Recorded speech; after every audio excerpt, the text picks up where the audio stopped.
Lockdown को सख्ती से लागू करवाना और लोगों को जागरूक करना प्रशासन के लिए एक बड़ी चुनौती है। शिमला जिला प्रशासन इस चुनौती पर पार पाने में सफल रहा है और यही कारण है कि शिमला में अभी तक कोरोना का कोई भी मामला सामने नहीं आया है। शिमला के उपायुक्त अमित कश्यप ने दूरदर्शन संवाददाता नंदिनी मित्तल से बातचीत में कहा कि कई बार प्रशासन को सख्ती भी करनी पड़ती है, लेकिन इसका उद्देश्य सिर्फ लोक कल्याण होता है। पिछली 24 मार्च को जो है कर्फ्यू लगा दिया गया था। उसके उपरांत आपने देखा कि हालांकि इस ज़िले में लगभग 300 के करीब हमने टेस्ट किए, परंतु प्रभु की कृपा है कि अभी तक जो है कोई पॉजिटिव नहीं आया है। जहाँ तक आपने बात की कि बहुत सारी चेकिंग हो रही है, अगर ये चेकिंग ज़िला प्रशासन नहीं करेगा तो एक अवस्था ऐसी बन जाएगी कि लोगों में जो एक ऐसी मानसिकता आ जाएगी कि नहीं कुछ नहीं हो रहा तो चलो घूमने फिरने निकलते हैं। उसी को मद्देनज़र रखते हुए ताकि एक सेंस ऑफ कॉम्प्लेसेंसी और एक ऐसी आदत ना पड़ जाए कि कुछ नहीं हो रहा, उसकी वजह से जो है निरीक्षण किए जा रहे हैं। जहाँ तक आपने सब्जियों की बात की और अन्य एसेंशियल आइटम्स की बात की है, इसमें अगर हम चेकिंग ना रखते तो मैं आपको निस्संदेह बता सकता हूँ कि सब्जियों के दाम बहुत ज़्यादा बढ़ जाते हैं इस अवस्था में। उनको जो हमने काबू में रखा है, साथ ही साथ हमने ये भी ख्याल रखा है कि किसानों को जो है जो अपनी सब्जी यहाँ पर बेचने आते हैं लोकल जो हैं, उनको भी ठीक दाम मिले। देश में जब पहली बार प्रधानमंत्री नरेंद्र मोदी ने लॉकडाउन का ऐलान किया था, उस समय करीब 70% लोग इस फैसले से सहमत थे। लेकिन जब सरकार द्वारा उठाए गए कदमों से कोरोना की मृत्यु दर में कमी आई तो 100% लोगों ने सरकार के फैसले को समर्थन दिया। उपायुक्त अमित कश्यप ने बताया कि कर्फ्यू के दौरान लोगों का भरपूर सहयोग मिल रहा है।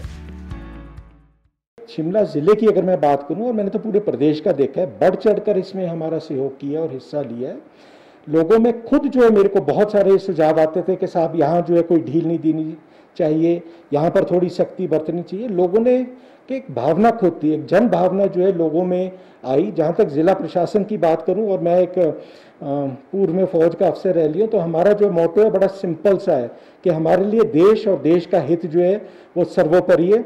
उसके बाद जिन लोगों की हम सेवा कर रहे हैं उनका हित, और हमारा सबका अपना हित जो है हमेशा हमेशा जो है सबसे आखिर में आएगा। उपायुक्त का कहना था कि लोगों को कोरोना वायरस के प्रति जागरूक करना और जिले में चिकित्सा सेवाओं का विस्तार उनके लिए एक बड़ी चुनौती थी, जिसमें वे लोगों के सहयोग से सफल हुए हैं। बीच बीच में ऐसे भी मौके आए जब हमें सख्ती बरतनी पड़ी। लोगों में एक जो है ये हो गया था सेंस ऑफ कॉम्प्लेसेंसी के शिमले में और ज़िले में कोई पॉजिटिव केस नहीं है तो शायद यहाँ कुछ नहीं होगा। ये बहुत हमारे लिए घातक हो सकता था। लोगों को हमने जो है निरंतर समझाया। हमारा एक फेसबुक का पेज है डीसी शिमला के नाम से, उस पर हमने बहुत सारी इन्फॉर्मेशन शेयर की। ये तो एडमिनिस्ट्रेटिव साइड से रहा। ज़्यादा जो इम्पोर्टेंट मुद्दा मेरे लिए था कि जो मेडिकल हमारा इंफ्रास्ट्रक्चर है, क्योंकि आखिर क्यों लगा था कर्फ्यू लगा था ताकि मेडिकल अवस्था जो बन रही थी कोविड-19 के फैलने से, इसको कंटेन कर पाएँ। मेडिकल के जो हमने सैंपल कलेक्शन सेंटर्स पूरे अपने ज़िले में जो है 6 स्थापित किए। पीपीई किट्स का जो है हमने इंतजाम किया, डॉक्टर्स की ट्रेनिंग हमने करवाई, और इसी के फलस्वरूप जो है आज थोड़ी सी मेरे को एक संतोष है कि हमारा ज़िला जो है अभी तक कोरोना फ्री है। लोगों ने बहुत मेरा जो है मनोबल को बढ़ाया है। मैं उनका सदैव जो है धन्यवादी रहूँगा। अमित कश्यप ने लोगों से आग्रह किया है कि वे लगातार सामाजिक दूरी बनाए रखें और बाहर निकलने पर हमेशा मास्क का इस्तेमाल करें। आपको जो है सोशल डिस्टेंसिंग मेंटेन करके रखनी पड़ेगी जब भी आप अपने घरों से बाहर आएंगे। भीड़ भाड़ के इलाकों को जो है आपको अवॉइड करना, बल्कि आपका तो ये दायित्व होना चाहिए भीड़ भाड़ कहीं होने भी ना दें।